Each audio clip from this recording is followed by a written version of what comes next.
கிறிஸ்துக்குள் பிரியமான தேவனுடைய பிள்ளைகளே, இந்த பரிசுத்தமான மணித்துளிகளில் அவர் பாதம் அமர்ந்து அவருடைய வார்த்தைகளுக்காக காத்திருக்கக்கூடிய உங்கள் ஒவ்வொருவரையும் மறுபடியுமாக கிறிஸ்துவின் இனிய நாமத்தினால் வாழ்த்துதல் சொல்லி வரவேற்றுக் கொள்கின்றேன். நம்முடைய தியானத்தின் துவக்கமாக பரிசுத்த ஆவியின் துணை நம்மை ஆட்கொள்ள வேண்டும் என்பதற்காக நம்முடைய சிரங்களை தாழ்த்தி அவருடைய ஆட்கொள்ளுதலுக்காக இறைஞ்சி நிற்போம். எங்களை அன்பா நேசித்து வழிநடத்தும் பரிசுத்தமிக்க பரம்பிதாவே, உடைய தூய நாமம் என்னாலும் மகிமைப்படுவதாக. இந்த நாளிலும் தேவரீர் நாங்கள் தியானிக்க இருக்கக்கூடிய வேத பகுதியை நீர் எங்களுக்கு ஆசீர்வதித்து அவற்றை நாங்கள் விளங்கிக் கொள்ளும் முன்னமாக பரிசுத்த ஆவியானுடைய துணையை இந்த நேரத்தில் எங்களுக்கு கட்டளையிட்டு தேவரீர் நாங்கள் சத்தியத்தை பெற்றவர்களாக மாத்திரமல்ல, அதன்படி வாழ்பவர்களாக எங்களுடைய வாழ்க்கையை மாற்றுவதற்கு ஏதுவான ஒரு சூழலை தேவரீர் தம்முடைய திரு சமூகத்தில் ஆவியான ஒரு துணைக்கொண்டு நாங்கள் பெற்றுச் செல்ல எங்கள் அன்பின் தெய்வம் எங்களுக்கு இரக்கம் காட்டும்படியாக உடைய பாத்திரைகளை நாங்கள் ஒப்புக் கொடுக்கின்றோம். இதை தாழ்த்துகிறோம், வெறுமையாக்குறோம். கிறிஸ்துவின் நாமத்தினால் இந்த ஜெபத்தை எடுக்கின்றேன் எங்கள் அன்பின் பரிசுத்தமிக்க பரமபிதாவே, ஆமென். கர்த்தராகிய இயேசு கிறிஸ்து தன்னுடைய 12 சீடர்களை தவிர வேற 70 பேரை அவர் தெரிந்து கொண்டு தான் போகும் இடத்திற்கு முன்பதாக அவர்களை 2 பேராக அனுப்பி அவருடைய ஊழியத்திற்கான ஆயத்தத்தை செய்யும்படியாக அவர் தெரிந்து கொண்டார். அவர்கள் அங்குமிங்குமாக சுற்றி திரும்பி அவரிடமாக வந்து தங்களுடைய ஊழிய அனுபவத்தை கர்த்தராகிய இயேசு கிறிஸ்துவோடு அவர்கள் பகிர்ந்து கொண்டு இருக்கும் பொழுது, தேவனுக்கு பிரியமானவர்களே, ஒரு நியாய சாஸ்திரி ஒருவன் அவருக்கு முன்பதாக எழும்பி நின்று he stood up and tested him.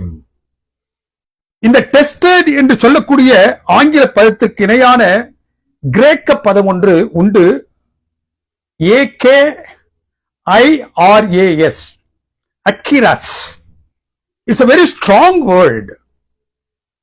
அக்கிராஸ் என்ற கிரேக்க பதம் புதிய ஏற்பாட்டில் 3 முறை உபயோகப்படுத்தப்பட்டு இருக்கின்றது.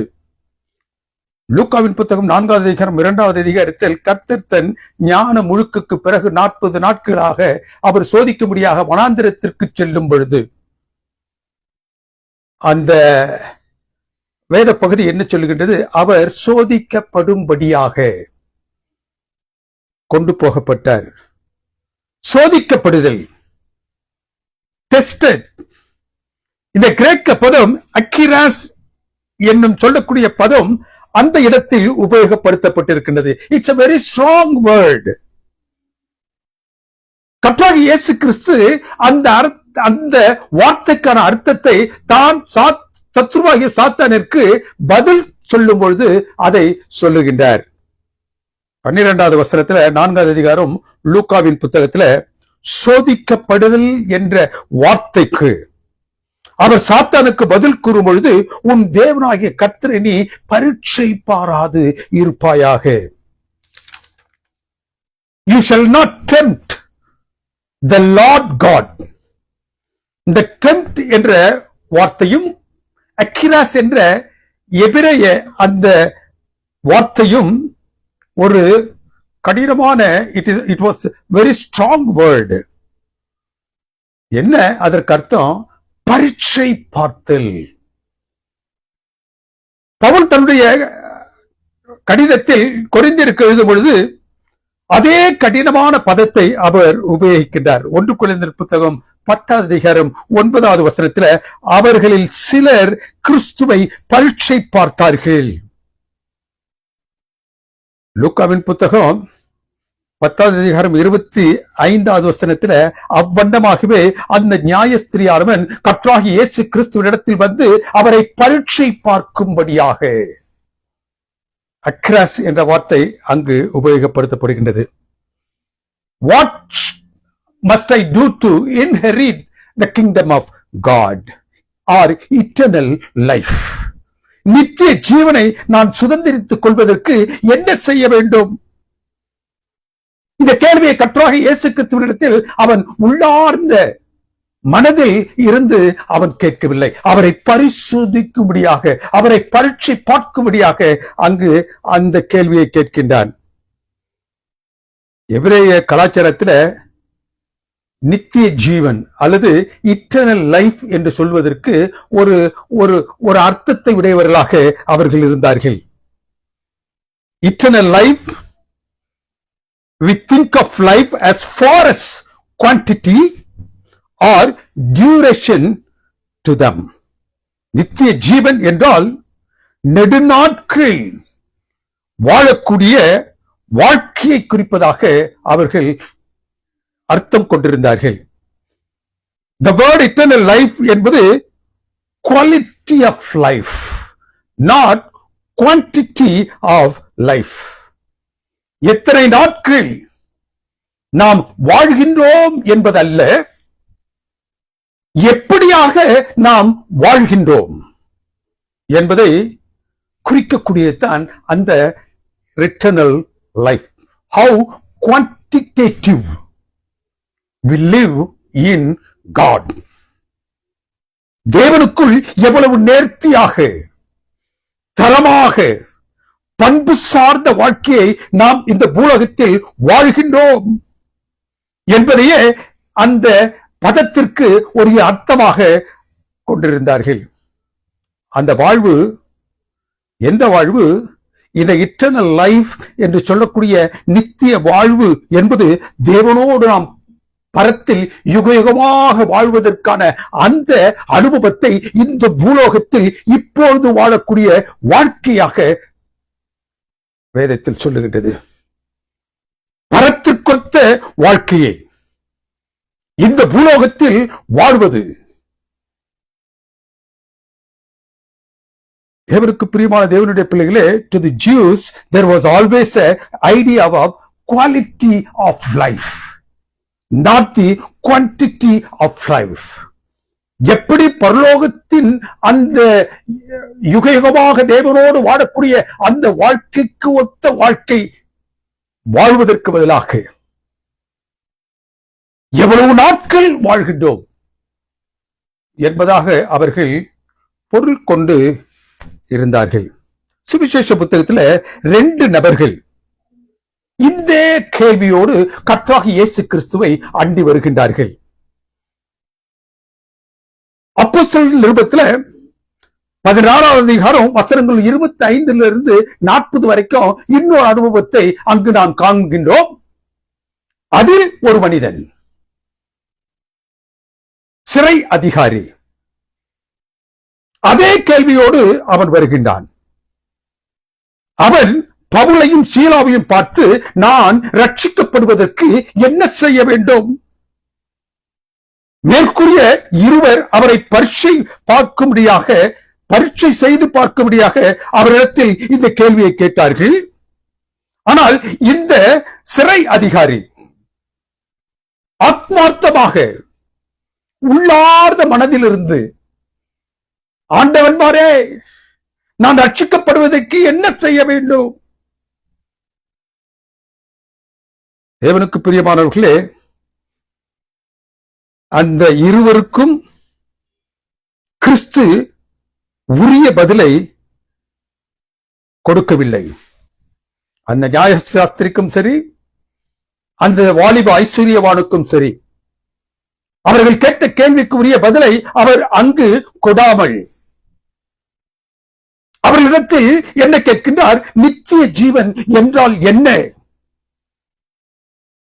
நித்திய ஜீவன் என்றால் என்ன என்பதற்கான அர்த்தத்தை இப்பொழுது அவர் சொல்லுகின்றார். யோவானின் புத்தகம் 3வது அதிகாரம் 16வது வசனத்துல, தேவன் தம்முடைய ஒரே குமாரனை விசுவாசிக்கிறவன் எவனோ அவன் நித்திய ஜீவனை அடைவான். தேவனுடைய குமாரனாகிய கிறிஸ்துவை விசுவாசிக்கிறவன் நித்திய ஜீவனை என்ன செய்வான்? அடைவான். அப்படி என்றால் யார் கிறிஸ்துவை விசுவாசித்து அவர் வழியில் நடக்கும்படியாக தங்களை ஒப்புக் கொடுத்து வாழ அவர்களுடைய சமூகத்தில் வருகின்றார்களோ அவர்கள், அவர் வழியில் நடக்கின்றார்களோ அவர்கள், the quality of life, தரமான ஒரு வாழ்க்கை, நேர்த்தியான ஒரு வாழ்க்கை, பண்பு சார்ந்த ஒரு வாழ்க்கையை, கிறிஸ்துவினோடு சேர்ந்து வாழக்கூடிய வாழ்க்கையை நித்திய ஜீவனாக அங்கு பேசப்படுகின்றது. நித்திய வாழ்வை குறித்தும் அதை நாம் எவ்வாறு சுதந்திரித்துக் கொள்ளலாம் என்பதை குறித்தும் இந்த மூவரும் அவரிடத்தில் கேள்வியை கேட்டார்கள். இருவர் நான் நித்திய ஜீவனை பெற்றுக் கொள்வதற்கு என்ன செய்ய வேண்டும் என்று அவர்கள் கேட்டார்கள். ஒருவன் நான் ரட்சிக்கப்படுவதற்கு என்ன செய்ய வேண்டும். ஒருவன் நியாயசாஸ்திரி. லூக்காவின் புத்தகம் 18வது அதிகாரம் 18வது வசனத்திலிருந்து அவனை குறித்து வேதம் பேசுகின்றது. He was a lawyer. நியாயசாஸ்திரி. லூக்காவின் புத்தகம் 10வது அதிகாரம் 25வது வசனத்திலிருந்து young rich rural. Young rich ruler, வாலிப ஐஸ்வர்யவான், ஐஸ்வர்யமாக இருக்கக்கூடிய வாலிபன். மூன்றாவதாக அப்போஸ்தலர் புத்தகம் 16வது அதிகாரத்தில் இந்த சிறை அதிகாரி, ஜெயிலர். நியாயசாஸ்திரியும் இந்த வாலிபனும், ஐஸ்வர்ய வாலிபனும் கிறிஸ்துவை பரீட்சிக்கும்படியாக, பரீட்சித்து பார்க்கும்படியாக அங்கு வந்தார்கள். ஆனால் இந்த சிறை அதிகாரி இந்த வேதத்தின் அனுபவத்தில் இந்த பகுதியை பார்க்கும் பொழுது அவன் உள்ளார்ந்த மனதோடு ரட்சிப்பை தான் பெற்றுக்கொள்ள வேண்டும் என்ற வாஞ்சையோடு அவருடைய சமூகத்தில் அவன் வந்தான். நியாயசாஸ்திரியும் அந்த தலைவனும் அந்த ஐஸ்வர்யவானும் நித்திய ஜீவனை சுதந்திரித்துக் கொள்ள என்ன செய்ய வேண்டும் என்று அவர்கள் கேட்டார்கள். ஆனால் அந்த சிறை அதிகாரி நான் ரட்சிக்கப்படுவதற்கு என்ன செய்ய வேண்டும்? இந்த மூவருக்குமாக கர்த்தராகிய இயேசு கிறிஸ்து ஒரே விதமான கேள்வியை உடையவர்களாக இருந்தார்கள். ஆனால் வித்தியாசமான நோக்கங்களை உடையவர்களாக இருந்தார்கள் மூவரும். They had the same kind of a question but in different motives. பல்வேறு மூன்று விதமான கருத்துக்களை தங்களுடைய இருதயத்தில் தாங்கியவர்களாக அவர்கள் நாங்கள் ரட்சிக்கப்படுவதற்கு அல்லது நித்திய ஜீவனை அடைவதற்கு என்ன செய்ய வேண்டும் என்று கேட்டார்கள். மூவரும் வெவ்வேறு வித்தியாசமான பதிலையே கர்த்தராகிய இயேசு கிறிஸ்துவிடத்திலிருந்து பெற்றார்கள். கர்த்தராகிய இயேசு கிறிஸ்து நியாய சாஸ்திரியிடம் நியாய பிரமாணத்தை அடிப்படையாக வைத்து அவர் அந்த கேள்விகளோடு தன் பதிலையும் சொல்ல ஆரம்பித்தார். அவரிடமாக அவர் நியாய பிரமாணத்தில் என்ன எழுதியிருக்கிறது, நியாய பிரமாணத்தில் என்ன எழுதியிருக்கிறது, நீ என்ன வாசிக்கின்றாய், எழுதியிருப்பதை குறித்தும் எழுதியிருப்பதை நீ எப்படி வாசிக்கின்றாய் என்பதை குறித்தும் அவர் அவனிடத்தில் கேட்கின்றார். நியாயப்பிரமாணத்தை அதில் எழுதியிருப்பவர்களை குறித்து அதை நீ எப்படி புரிந்து கொண்டாய் என்று கேட்டார். அவன் தன்னை பெரிய நீதிமான் என்றும் எல்லாம் தெரிந்தவன் என்றும் பாவித்து கர்த்தராகிய இயேசு கிறிஸ்துவினிடத்தில் வந்து இந்த கேள்வியை கேட்டதினால் நித்திய ஜீவனை சுதந்திரித்துக் கொள்ள நீ கர்த்தரிடத்தில் அன்பு கூறு என்று தொடங்கினார். நீ கர்த்தரிடத்தில் அன்பு கூற வேண்டும். நீ நித்திய ஜீவனை சுதந்திரித்துக் கொள்ள வேண்டும் என்றால் கர்த்தராகிய ஆண்டவரிடத்தில் நீ அன்பு கூற வேண்டும். உன்னிடத்தில் நீ எப்படி அன்பு கூறுகின்றாயோ அதே போல் நீ பிறனிடத்திலும் அன்பு கூற வேண்டும். பிறனிடத்தில் அன்பு கூறுவதற்கான ஒரு அளவுகோலை அவனிடத்தில் கொடுக்கின்றார். நீ பிறனிடத்தில் எப்படி அன்பு கூற வேண்டும் என்றால் நீ உன்னிடத்தில் எப்படி அன்பு கூறுகின்றாயோ அவ்வளவாகவே அவனிடத்தில் அன்பு கூற வேண்டும். நீ உன்னிடத்தில் எப்படி அன்பு கூற வேண்டும் என்றால் நீ எப்படி கர்த்தரிடத்தில் அன்பு கூறுகின்றாரோ அப்படியாக நீ உன்னிடத்தில் அன்பு கூற வேண்டும். எப்படி நீ உன்னிடத்தில் அன்பு கூறுகின்றாயோ அப்படியாக பிறனிடத்தில் அன்பு கூற வேண்டும். அந்த அன்பின் அளவீடு கர்த்தராகிய தேவனிடத்திலிருந்து அவன் வழியாக மற்றவர்களுக்கு ஒரே நிலையில் சென்று சேர வேண்டும் என்று தேவன் ஆசித்தார். அதான் அளவுகோல். பிறரிடத்தில் நீ அன்பு கூறுவது போல் அந்த அன்பை வெளிக்காட்ட வேண்டும் என்றால் நீ உனக்கு பிறன் யார் என்று இப்பொழுது நீ கண்டுபிடிக்க வேண்டும். இந்த அன்பை நீ பகிர்ந்து கொள்வதற்கான பிறனை நீ கண்டுபிடிக்க வேண்டும். அவனிடத்தில், அந்த பிறனிடத்தில் நீ உன்னை நேசிப்பது போல் அவனை நேசிக்க வேண்டும். நீ பிரமாணத்தில் கண்ட அன்பை பகிர்ந்து கொள்ள உனக்கு அடுத்தவன் யார்? Who is your neighbor? யாரை நீ கண்டுபிடிக்க வேண்டும்? அந்த அன்பு அவசியப்படக்கூடியவனை, அந்த அன்பிற்காக ஏங்கி தவிக்கக்கூடிய ஒரு பிறனை நீ கண்டுபிடிக்க வேண்டும், அடையாளம் காண வேண்டும். அடையாளம் கண்ட அந்த பிறனிடமாக நீ என்ன செய்யணும்? உன்னில் இருக்கக்கூடிய அந்த அன்பை கர்த்தராகிய இயேசு தேவனிடத்தில் நீ எப்படி அன்பு கூறுகின்றாயோ அவ்வளவாக உன்னிடத்தில் இருக்கக்கூடிய அந்த அன்பை அதே வண்ணமாக அவனிடத்தில் நீ செலுத்த வேண்டும். ஏன் நீ பிறனிடத்தில் அன்பு கூற வேண்டும்? தேவனுக்கு பிரியமானவர்களே, இந்த வேதத்தின் பகுதி என்ன சொல்கிறது? அப்பொழுதுதான் நீ பிழைப்பாய். Only then you will live. இந்த பிழைப்பாய் என்ற அந்த வார்த்தையின் பொருள் என்ன? நீ எப்படி பிழைப்பாய்? How shall you live? நீ உன்னை நேசிப்பது போல பிறனை நேசிப்பாய் என்றால் you shall live. நீ எப்படி பிழைப்பாய்? நீ உன்னை நேசிப்பது போல், நீ தேவனை நேசிப்பது போல் நீ அவனை நேசிப்பாய் என்றால் நீ என்ன செய்வாய்? பிழைப்பாய். You shall have a qualitative life. தரமான, நேர்த்தியான, பண்பு சார்ந்த, பரலோகம் எதிர்பார்க்கக்கூடிய, பரலோகத்தில் யுகமாக நீ தேவனோடு வாழக்கூடிய வாழ்க்கைக்கு ஒத்த அந்த வாழ்க்கையை நீ பெறுவாய். தேவனுக்கு பிரியமானவர்களே, பரலோகத்தில் நீ யுகயுகமாக வாழப்போகின்ற அந்த வாழ்க்கைக்கு ஒத்த நிழலாட்டமாக இங்கு நீ அதை வாழ்ந்தால்தான் நிஜமான வாழ்க்கைக்குள்ளாக உன்னால் பிரவேசிக்க முடியும். Only then you shall live longer. நித்தியத்திற்குள் அப்பொழுதுதான் நீ பிழைப்பாய். அவரிடத்துல கேட்கிறார், நியாயப்பிரமாணத்தில் என்ன எழுதியிருக்கிறது? நியாயப்பிரமாணத்தில் எழுதப்பட்டிருக்கக்கூடிய அந்த வார்த்தைகளை நீ எப்படி வாசிக்கின்றாய்? வாசித்த அந்த நியாயப்பிரமாணத்தில் நீ காணக்கூடியவர்களை நீ எப்படி புரிந்து கொண்டாய்? நியாயப்பிரமாணத்தில் நீ வாழக்கூடிய வாழ்வு நெறிகளை நீ எப்பொழுதாவது வாசித்தாயா? தரம் சார்ந்த, நெறி சார்ந்த, பண்போடு கூடிய, அது காட்டக்கூடிய அந்த வாழ்வு நெறிகளை நீ பயின்றாயா? கற்றுக்கொண்டாயா? புரிந்து கொண்டாயா?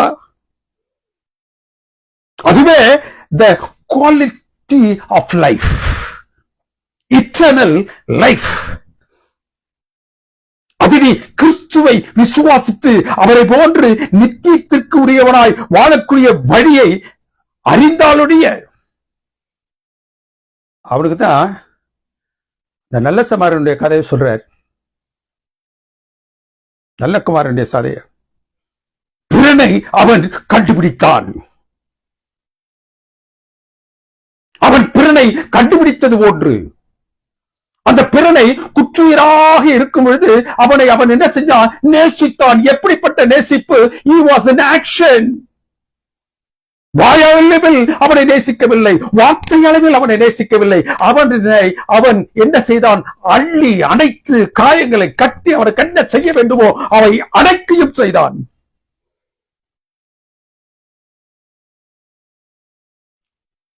கிறிஸ்து கடந்து வருகிறார். இன்னொரு மனுஷன் அவரை வந்து சந்திக்கின்றான். Rich young rural, rich young ruler, வாலிப ஐஸ்வர்யவான். He was not Pharisee. அவன் பரிசேயன் அல்ல.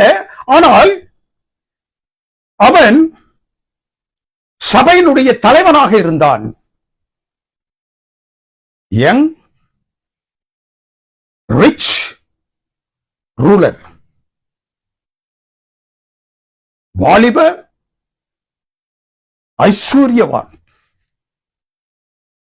அவன் அவரிடத்தில் வந்து, நான் நித்திய ஜீவனை சுதந்திரித்துக் கொள்ள வேண்டும் என்றால் நான் என்ன செய்ய வேண்டும்? அவரிடமாக கற்பனையை பற்றியே மறுபடியும் கர்த்தராகிய இயேசு கிறிஸ்து பேசுகின்றார். எவன் ஒருவன் அவரிடத்தில் வந்து அந்த நித்திய ஜீவனை சுதந்திரித்துக் கொள்ள வேண்டும் என்று கேள்வியை கேட்கின்றானோ அவர்களுக்கெல்லாம் அவர் கூறிய பதில் கற்பனை. நீ கற்பனையை அறிந்திருக்கின்றாயா? எப்படியாக அந்த நியாய சாஸ்திரியத்தில் கற்பனையை அடிப்படையாக வைத்து அவர் பேசினாரோ அதே நிலையில் இவனும் பேசுறார். இவன்கிட்டையும் பேசுறார். நீ கற்பனையை அறிந்திருக்கின்றாயா? அவர் கூறிய கற்பனைகளை எல்லாம், அவர் 2-3 கற்பனைகளை அவரிடத்தில் சொல்லுகின்றார். இதெல்லாம் நீ செய்யறான்னு கேட்ட உடனே அவர் கூறிய கற்பனைகளை எல்லாம் அவன் செய்யறான். அவற்றை எல்லாம் நான் அறிந்து வைத்திருக்கிறது மாத்திரமல்ல, அவற்றை எல்லாம் அவனுடைய சிறு வயது முதற்கொண்டு நான் கை கொண்டு வருகிறேன். கர்த்தராகிய இயேசு கிறிஸ்து அவனை வேற ஒரு கோணத்தில் பார்க்கிறார். He is looking at him in different dimension for eternal life.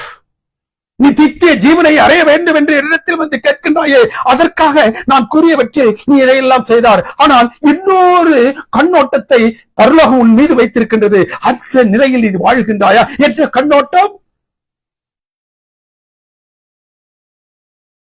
நீ நிச்சய ஜீவனை சுதந்திரித்துக் கொள்ள வேண்டும் என்றால் உனக்கு உண்டானவைகளை விற்று தரித்திரருக்கு கொடு. கர்த்தராகிய இயேசு கிறிஸ்து நியாய சாஸ்திரியிடமாக என்ன சொல்லுகிறார்? உனக்கு பிறன் யார் என்று நீ கண்டுபிடித்து அவனிடத்தில் நீ அன்பு பாராட்டு என்று அவனிடத்தில் சொல்லுகின்றார். இங்கு இந்த வாலிப ஐஸ்வர்யத்தில் நீ உன் சம்பத்துக்களை எல்லாம் விற்று தரித்திரருக்கு கொடு. இந்த நியாய சாஸ்திரத்தில் என்ன சொல்றாரு? நீ உன்னுடைய அன்பை பாராட்ட வேண்டும் என்றால் ஒரு பிறனை கண்டுபிடிக்க வேண்டும் என்ற அந்த பிறனை கண்டுபிடித்து உன்னுடைய அன்பை காட்ட வேண்டும் என்றார். உனக்கு பிறன் யார் என்பதை நீ முதலாவது போய் கண்டுபிடி. இந்த வாலிப ஐஸ்வர்யத்துல அவர் என்ன சொல்றாரு? நீ உன்னுடைய சம்பத்துக்களை விற்று, உனக்குண்டான மற்ற எல்லாவற்றையும் விற்று தரித்திரனுக்கு கொடுக்க வேண்டும். ஆகவே நீ யாரை கண்டுபிடிக்க வேண்டும் என்றால் ஒரு தரித்திரனை கண்டுபிடிக்க வேண்டும். எவன் ஒருவன் மோசமான நிலையில் வாழ்வாதாரமின்றி மரிக்கும் தருவாயில் இருக்கக்கூடிய ஒரு மனிதனை, ஒரு தரித்திரனை நீ என்ன செய்யணும்? கண்டுபிடிக்க வேண்டும். ஏன் தரித்திரனை நீ கண்டுபிடிக்க வேண்டும்? நீ வாழ்ந்து கொண்டிருக்கக்கூடிய அந்த உன்னதமான வாழ்க்கையின் ஆதாரங்களை எல்லாவற்றையும் விட்டு அவரிடத்தில் கொடுப்பதற்காக நீ ஒரு தரித்திரனை கண்டுபிடிக்க வேண்டும். அவரிடத்தில் சொல்றார், உனக்கு உண்டானவைகளை எல்லாம் விற்று.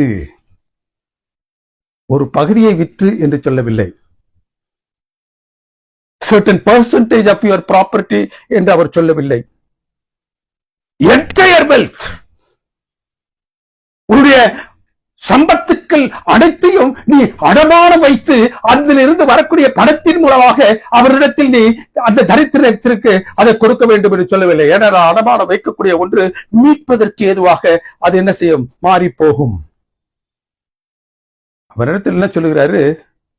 you go sell it once for all, முழுவதுமாக விற்று, you disown your property, refrain from the life what you are living, rich life. எல்லாவற்றையும் விற்று கொடுத்து விட்டால் அவரிடத்தில் என்ன இருக்கும்? He says you sell out entire property. உன்னுடையது என்று எவற்றையெல்லாம் நீ சொல்லுகின்றாயோ அவற்றை எல்லாம் நீ என்ன செய்ய? விற்றுக்கொடு. அவரது மனதில், தேவனுக்கு பிரியமானவர்களே, எல்லாவற்றையும் விற்று. அப்படி என்றால் என்ன? அவனது மனது it was filled with lust of the world. உலக ஆசாபாசங்கள், பொருள் ஆசை எல்லாம் நிறைந்திருந்தது. அவர் என்ன சொல்றாரு? நீ அவற்றை எல்லாம் விட்டு, அல்லது நீ அவற்றை எல்லாம் பொருளாக்கி விற்று. ஒன்று விட்டு விட வேண்டும், மற்றொன்று விற்று கொடுக்க வேண்டும். ஏன் உன் மனசுல அப்போது இருந்ததை நீ இப்பொழுது விற்பா என்றால், இப்பொழுது உன்னுடைய மனசு எப்படி ஆயிடா? தேவனுக்கு பிரியமானவர்களே, இப்பொழுது உன்னுடைய மனசு என்ன செஞ்சிடும்? வெறுமையாகிவிடும். அந்த வெறுமையான மனசுல என்ன செய்வ? நீ உன்னுடைய மனத்தை வெறுமையாக வைத்திருக்கும் போது அங்கு கர்த்தராகிய இயேசு கிறிஸ்து வந்து என்ன செய்வாரு? தங்குவார். என்னை பின்பற்றி வா என்பதற்கு என்ன அர்த்தம்? தேவனுக்கு பிரியமானவர்களே, என்னை பின்பற்றி வா என்பதன் அர்த்தம், உன்னுடைய இருதயத்தை பாரப்படுத்திக் கொண்டிருக்கக்கூடிய அந்த பொருளாசை எல்லாவற்றையும் விற்று, அதை விட்டு என்னை பின்பற்றி வா. வெறுமையாக நீ வந்தாதான் என்னால் நிறைவாக உன்னுடைய இருதயத்தில் என்ன செய்ய முடியும்? இருக்க முடியும். வேதத்தின் பகுதி என்ன சொல்லுகிறது? அவன் அதை கேட்டு துக்கம் அடைந்தான். இவைகள் எல்லாம் நாம் துக்கப்படுவதற்கு ஏதுவாக அதை விட்டுவிட்டால் நம்மிடத்தில் இருக்கின்றதோ அவற்றை எல்லாம் நீ ஒன்று விட்டு அல்லது விட்டு என்னிடத்தில் வா என்று அழைக்கின்றார். இவை எல்லாவற்றையும் விட்டு வருவோமானால் நாம் என்ன செய்வோம்? பரலோகத்தில் பொக்கிஷத்தை சேர்த்து வைப்போம். நாம் பரலோகத்திற்கு செல்வதற்குள்ளதாக நாம் விற்று தரித்திற்கு கொடுக்கக்கூடிய அவைகள் பொக்கிஷமாக அங்க கன்வெர்ட் ஆகி அங்க போயிடும். நாம் போவதற்கு முன்பதாக அது அங்கு பரலோகத்தில் நமக்காக பொக்கிஷமாக சேர்த்து வைக்கப்படும்.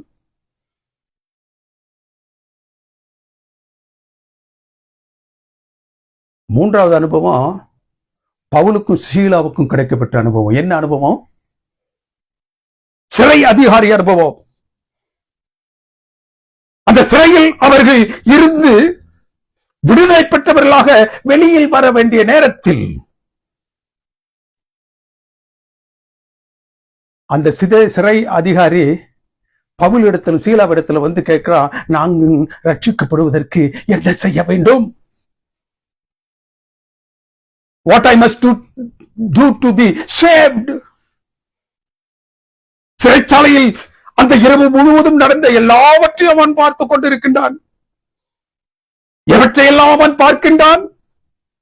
தண்டனையை அனுபவித்துக் கொண்டிருக்கக்கூடிய பவுலையும் சீலாவும் பார்க்கின்றார். அந்த தண்டனையிலிருந்து விடுவிக்கக்கூடிய பரலோகத்தின் இடைப்படுதலை பார்க்கின்றான். அந்த பூமி எதிர்ச்சியின் மூலமாக எல்லா கட்டுகளும் தரிக்கப்பட்ட சூழ்நிலையில் எல்லோரும் வெளியில் ஓடக்கூடிய நிலையில இவர்கள் 2 பேர் மாத்திரம் அதே இடத்தில் அமர்ந்திருந்தார்கள். அந்த விடுதலையை அவர்கள் பொருட்படுத்தவில்லை. அவர்கள் யாருக்காகவோ எதற்காகவோ காத்திருப்பதாக அவருக்கு பட்டது. விடுதலை, தங்களுக்கு கொடுக்கப்பட்ட விடுதலையையும் அவர்கள் ஏற்காமல் விடுவிக்கப்பட வேண்டிய ஒருவனுக்காக அவர்கள் காத்திருந்தார்கள். யார் விடுவிக்கப்பட வேண்டும்? தன்னுடைய பாவத்திலிருந்து, தன்னுடைய வேதனையில் இருந்து, உள்ளாத நிலையில் நித்திய ஜீவனை தேடிக்கொண்டிருக்கக்கூடிய, உள்ளார்ந்த நிலையில் தான் ரட்சிக்கப்படுவதற்கு என்ன வழி என்று வழியை தேடிக்கொண்டிருக்கக்கூடிய ஒரு மனுஷன் இந்த இடத்துல இருக்கிறான். We must attend to him. அவனை விடுவிக்க வேண்டும். எங்களுடைய விடுதலையை பற்றி எங்களுக்கு கவலை இல்லை. நாம் விடுதலை கிறிஸ்தவர்களாக அல்லாது விடுவிக்கும் கிறிஸ்தவர்களாக இருக்க வேண்டும் என்பதற்கு இந்த அனுபவம் நம்மிடத்தில் பேசுகின்றது. நியாய சாஸ்திரிடமாக, வாலிப ஐஸ்வர்யமாக அவர்கள் பிரமாணத்தில் எதை கண்டு இருக்க வேண்டுமோ அந்த 2 காரியங்களையும் குறித்து அவர் பேசினார். நியாய சாஸ்திரத்தில் பேசும்போது சரி, அந்த வாலிப ஐஸ்வர்யத்தில் பேசும்பொழுது சரி, அவர் 2 காரியங்களை குறித்து பேசினார். அவர்கள் பகிர்ந்து கொள்ள வேண்டும் என பிரமாணம் காட்டக்கூடிய அன்பு ஒன்று நியாய சாஸ்திரியிடத்துல. இந்த வாலிப ஐஸ்வர்ய இடத்துல நீ கற்பனைகளில் காணக்கூடிய உன்னிடமாக இருக்கக்கூடியவைகளை விட்டு நீ என்ன செய்யணும்? பிரமாணம் காட்டும் வண்ணமாக நீ விட்டு தரித்திரருக்கு கொடுக்க வேண்டும். இருவரிடமும் கிறிஸ்து ஒரே இலக்கை குறித்து தான் பேசுகின்றார். அவர்கள் காண வேண்டிய, அவர்கள் காண தவறிய இரண்டு முக்கியமான காரியங்கள் கற்பனையில் இருப்பதை குறித்து அவர் பேசுகின்றார். முதலாவது காரியம் பிறனிடம் காட்ட வேண்டிய அன்பு. இரண்டாவது காரியம் தரித்திரர்களோடு பகிர்ந்து கொள்ள வேண்டிய ஐஸ்வர்யம். இந்த அன்பும் இந்த ஐஸ்வர்யமாகிய தேவனுடைய ரட்சிப்பையும் மற்றவர்களிடத்தில் காட்ட வேண்டும். அவற்றை பகிர்ந்து கொள்ள அடையாளம் காண வேண்டிய திறனை அவர்கள் காண வேண்டும், தரித்திரனை அவர்கள் காண வேண்டும் என்று அவரிடத்தில் கூறினார். தேவனுக்கு பிரியமானவர்களே, ஆனால் அந்த சிறை அதிகாரி இடத்துல அப்போஸ்தலர் 16வது அதிகாரத்துல அவன் கேட்ட கேள்வி ஸ்ட்ரைட் கொஸ்டின். நான் ரட்சிக்கப்படுவதற்கு என்ன செய்யணும்? கர்த்தராகிய இயேசு கிறிஸ்து அவரிடமாக ஒரு பதிலை சொன்னார். அதுவும் ஸ்ட்ரைட் ஆன்சர். ஸ்ட்ரைட்டா சொல்லிட்டார், நீ என்ன செய்யணும்? இந்த இருவரிடத்திலும் நீ இதெல்லாம் செய்தா இப்படி ஆவாய், இப்படி வரவே வேண்டும் என்று சொன்னார். ஆனால் அந்த சிறை அதிகாரி இடத்துல அவர் என்ன செய்றாரு? நீ இதை இப்படி செய். அவர்கள் இருவரிடத்திலும் எதை செய்தால் எது கிடைக்குமோ அதை கூறினார். அந்த சிறை அதிகாரி இடத்துல ஸ்ட்ரைட்டா சொல்றாரு, எதை செய்ய வேண்டுமோ நீ அதை செய்ய. என்ன அது? அவர்கள் இருவருக்கும் ஏன் அந்த பதிலை கொடுத்தாரு? அவர்கள் நித்திய ஜீவனை அடைவதற்கான வழியை சுற்றி வளைத்து அவரிடத்தில் கேட்டார்கள். ஆகவே கர்த்தராகிய இயேசு கிறிஸ்து அதற்கான பதிலை சுற்றி வளைத்து சொன்னார். அவர்கள் இருவரும் நித்திய ஜீவனை பெற அதற்கான வழியை உள்ளார்ந்த இருதய வாஞ்சியோடு கேட்கவில்லை. இருவரும் அவரை பரீட்சித்து பார்ப்பதற்காக, குற்றம் காண வேண்டும் என்பதற்காக அவரிடமாக வந்து அதை கேட்டார்கள். ஆனால் இந்த ஜெயிலர், இந்த சிறை அதிகாரி உள்ளார்ந்த ஆத்மார்த்தமாக தான் ரட்சிக்கப்பட வேண்டும் என்ற அவனுடைய உள்ளத்தின் ஆழத்திலிருந்து எழுதக்கூடிய அந்த வாஞ்சியை அவரிடத்தில் கேட்டான். அந்த வழி அவனுக்கு டைரக்டா சொல்லிட்டார் கிறிஸ்து. என்ன சொன்னார்? அப்போஸ்தலர் 16:31 கர்த்தராகிய இயேசு கிறிஸ்துவை நீ என்ன செய்ய? விசுவாசி. கர்த்தராகிய இயேசு கிறிஸ்துவை நீ விசுவாசிப்பாய் என்றால் நீயும் உன்னுடைய வீட்டாரும் ரட்சிக்கப்படுவீர்கள். நாங்கள் நித்திய ஜீவனை பெற, நாங்கள் ரட்சிப்பை அடைய என்ன செய்ய வேண்டும் என்று மூவரும் கர்த்தராகிய இயேசு கிறிஸ்துவினிடத்திலும் பவுலிடத்திலும் கேட்கின்றார்கள். அவர்கள் மூவருக்குமாக ஒரே பதில். பரலோகம் என்று சொல்லக்கூடிய அந்த நித்திய வாழ்வை நாங்கள் பெறுவதற்கு என்ன செய்ய வேண்டும் என்று 3 விதமான கேள்விகளோடு அவர்கள் அவரிடத்தில் வரும்பொழுது, தேவனுக்கு பிரியமானவர்களே, பதில ரெண்டு பேருக்கு பதில கிறிஸ்து சொல்றாரு, இன்னொருத்தருக்கு பதில பவுலார் சொல்றார். 3 பேரும் ஒரே விதமான கேள்விகளை கேட்டதினால் 3 பேருக்கும் ஒரே விதமான பதில் கொடுக்கப்பட்டது. நீ கற்பனைகளை ஒழுங்காக வாசி. You read the commandment carefully. அதில் என்ன எழுதி இருக்கின்றது என்பதை நீ கவனி. Listen to what it says to you. அதை எப்படி வாசிக்க வேண்டுமோ அந்த நிலையில் அதை வாசி. நீ வாசிப்பது என்பது நீ அதை அபியாசிக்க வேண்டும் என்பதற்காக அதை வாசி. கீழ்ப்படி. அது என்ன சொல்லுகின்றதோ அதற்கு என்ன சொல்றாரு? நீ நினைக்கும் வண்ணமாக அல்ல, கற்பனைகள் என்னவற்றை எல்லாம் உனக்கு சொல்லுகின்றதோ அவற்றை எல்லாம் அது சொல்லும் வண்ணமாக நீ அதை என்ன செய்ய? வாசி. அதற்கு கீழ்ப்படி.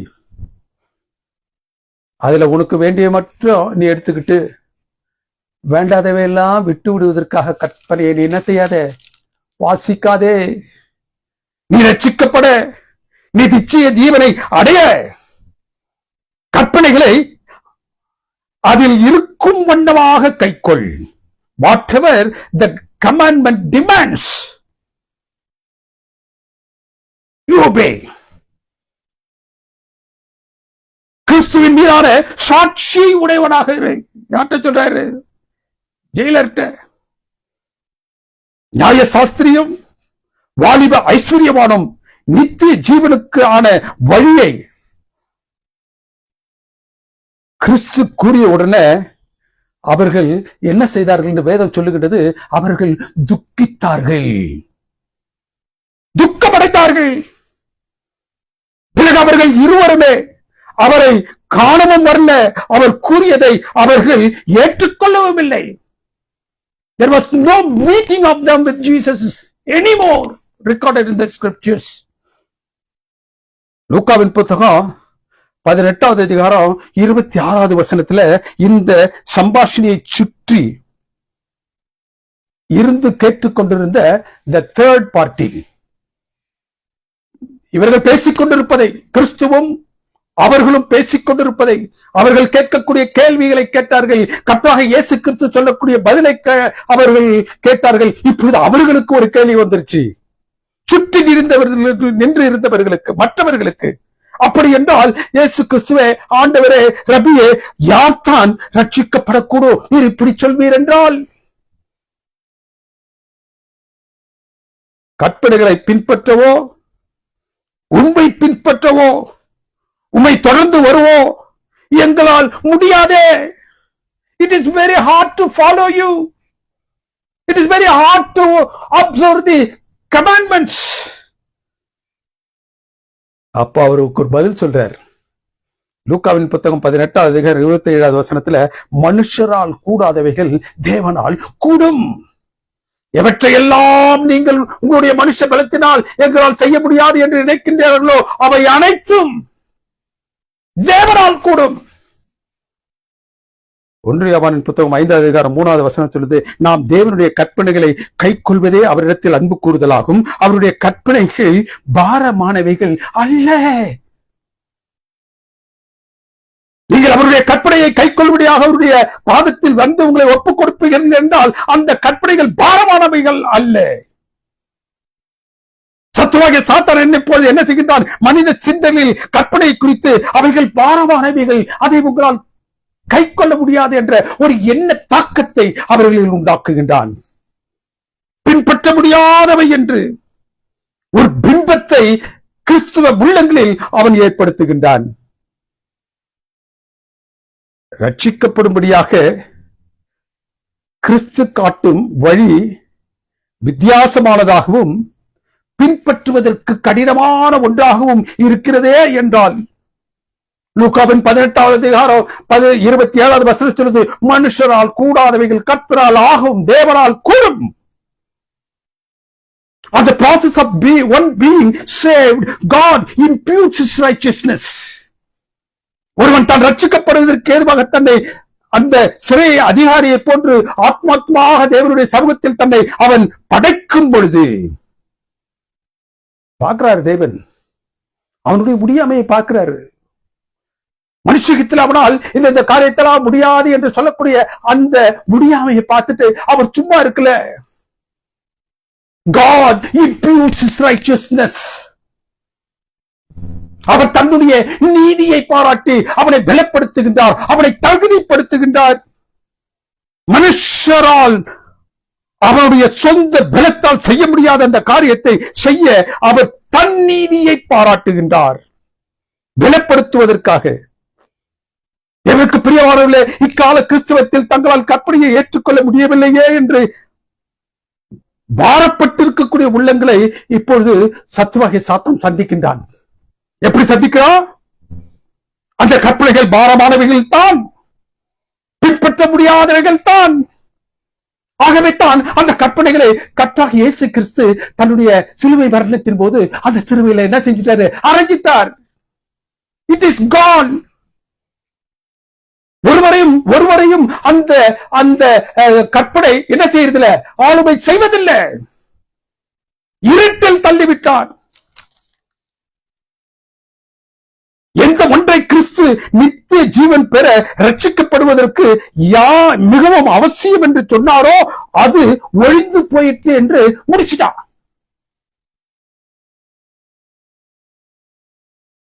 ரட்சிக்கப்படுவதற்கு அல்லது நித்திய ஜீவனை நாங்கள் சுதந்திரித்துக் கொள்வதற்கு என்ன செய்ய வேண்டும் என்று வந்த அந்த நியாய சாஸ்திரியிடமும் அந்த வாலிப ஐஸ்வர்யானிடமும் கற்பனையை மையமாக வைத்து அவர் பதில் வைத்துக் கொண்டிருக்கின்றார். இங்கு சத்துருவாகிய சாத்தான் அந்த கற்பனை ஒழித்து போயிற்று என்று சொல்லுகின்றான்.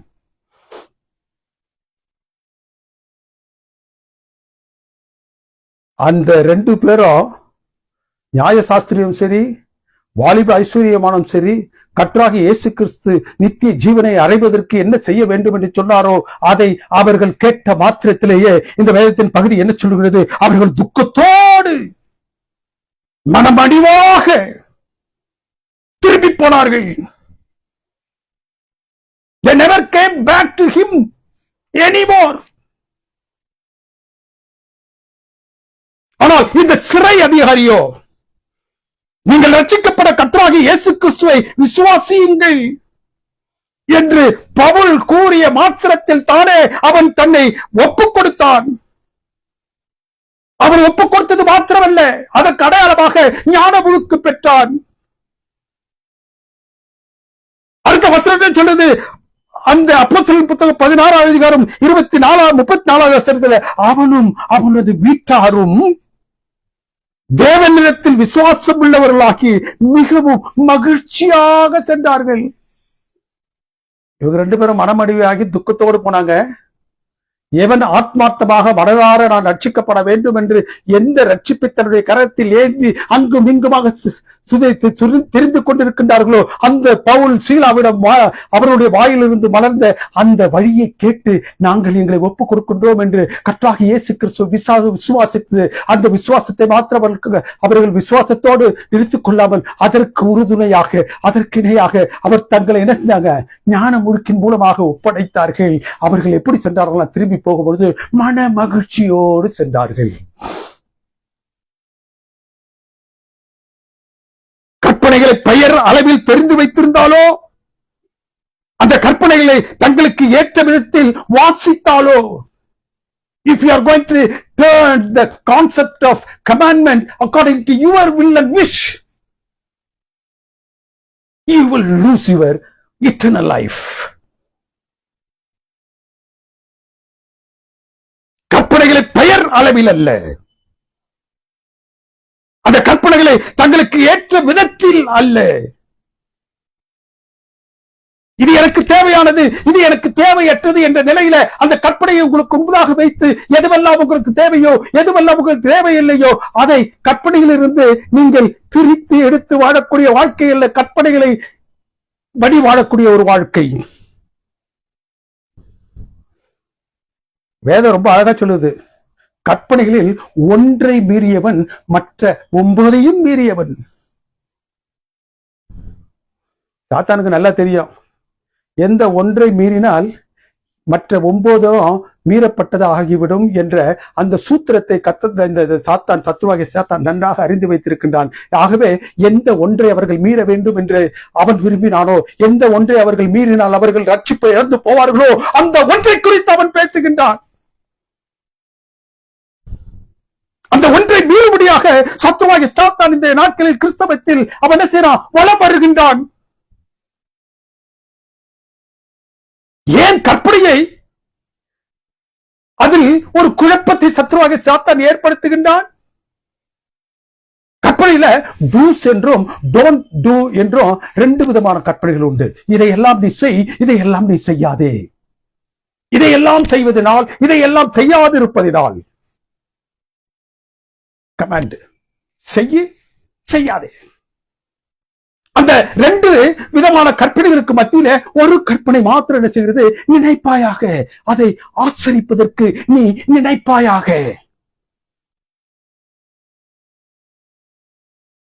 தேவனுக்கு பிரியமான தேவனுடைய பிள்ளைகளே, அந்த 10 கற்பனைகளின் நடு மையமாக இருக்கக்கூடிய அந்த 4வது கற்பனையை மாத்திரம் அவன் என்ன செய்யறான்? தன்னுடைய கரத்தில் எடுத்துக்கிறான். எந்த ஒரு கற்பனை கர்த்தராகிய இயேசு கிறிஸ்துவை சிருஷ்டிகராகவும், எந்த ஒரு கற்பனை கர்த்தராகிய இயேசு கிறிஸ்துவை இரட்சகராகவும் நமக்கு காண்பிக்கின்றதோ அந்த 4வது கற்பனையை தன்னுடைய கரத்தில் எடுத்து வைத்துக் கொள்கின்றான். தேவனுக்கு பிரியமான தேவனுடைய பிள்ளைகளை, கற்பனைகளை அதை புரிந்து கொள்ள வேண்டிய நிலையில் புரிந்து அதன்படி வாழ்ந்து கிறிஸ்துவின் மீதான விசுவாசத்தை உடையவர்களாக நீங்களும் நானும் இருக்கும் பொழுது நாம் ரட்சிக்கப்படுவோம்.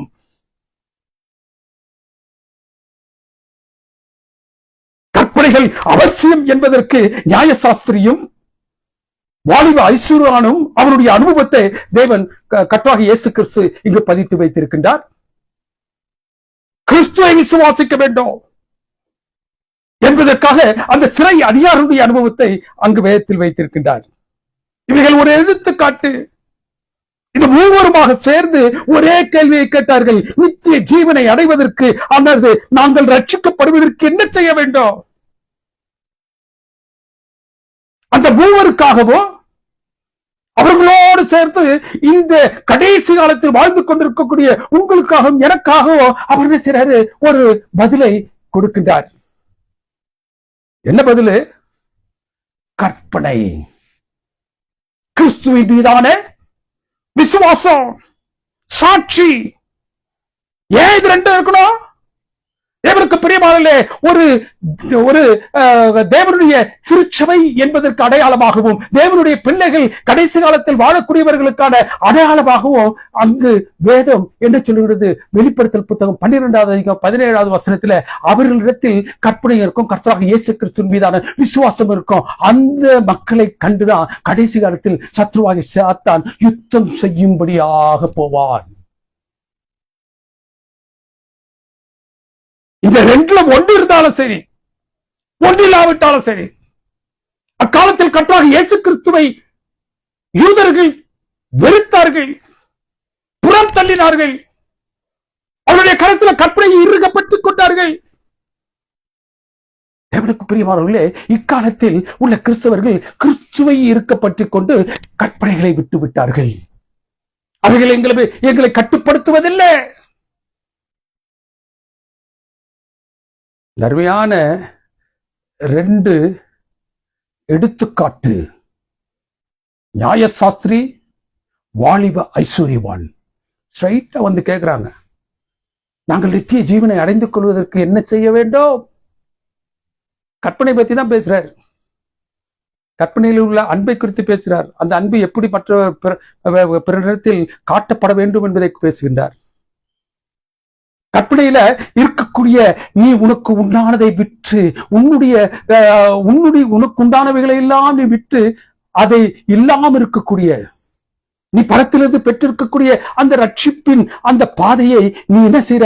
உனக்காக வைத்து நீ மாத்திரம் பரத்திற்கு செல்வதற்காக நீ ஆசைக்கின்றாயே, அதை நீ என்ன செய்யணும்? அது இல்லாத தரித்திரத்துல போய் நீ என்ன செய்யணும்? அந்த ரட்சிப்பை பகிர்ந்து கொண்டு அவர்களோடு நீ வரணும். அது இல்லைனாக்கா நீ வர முடியாது.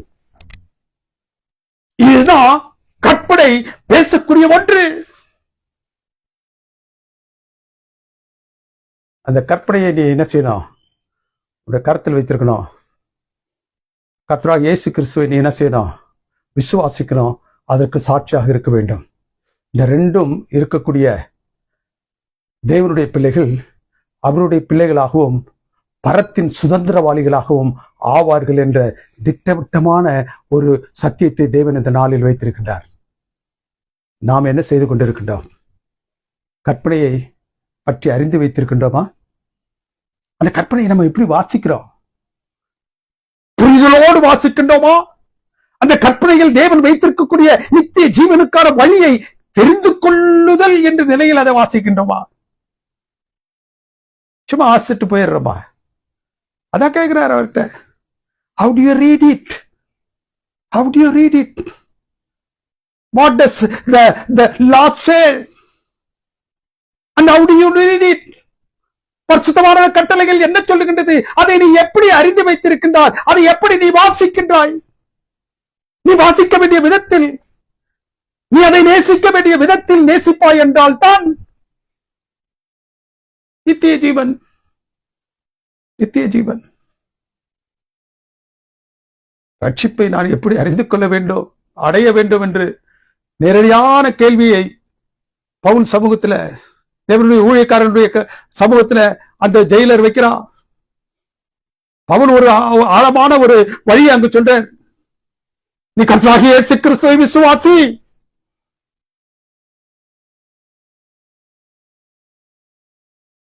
நீ ரட்சிக்கப்படுவாய். கிறிஸ்துவை விசுவாசிக்கணும், கற்பனைகளையும் கை கொள்ளணும். அப்பேற்பட்ட சத்தியத்தை தேவன் இந்த நாளில் கொடுத்திருக்கின்றார்.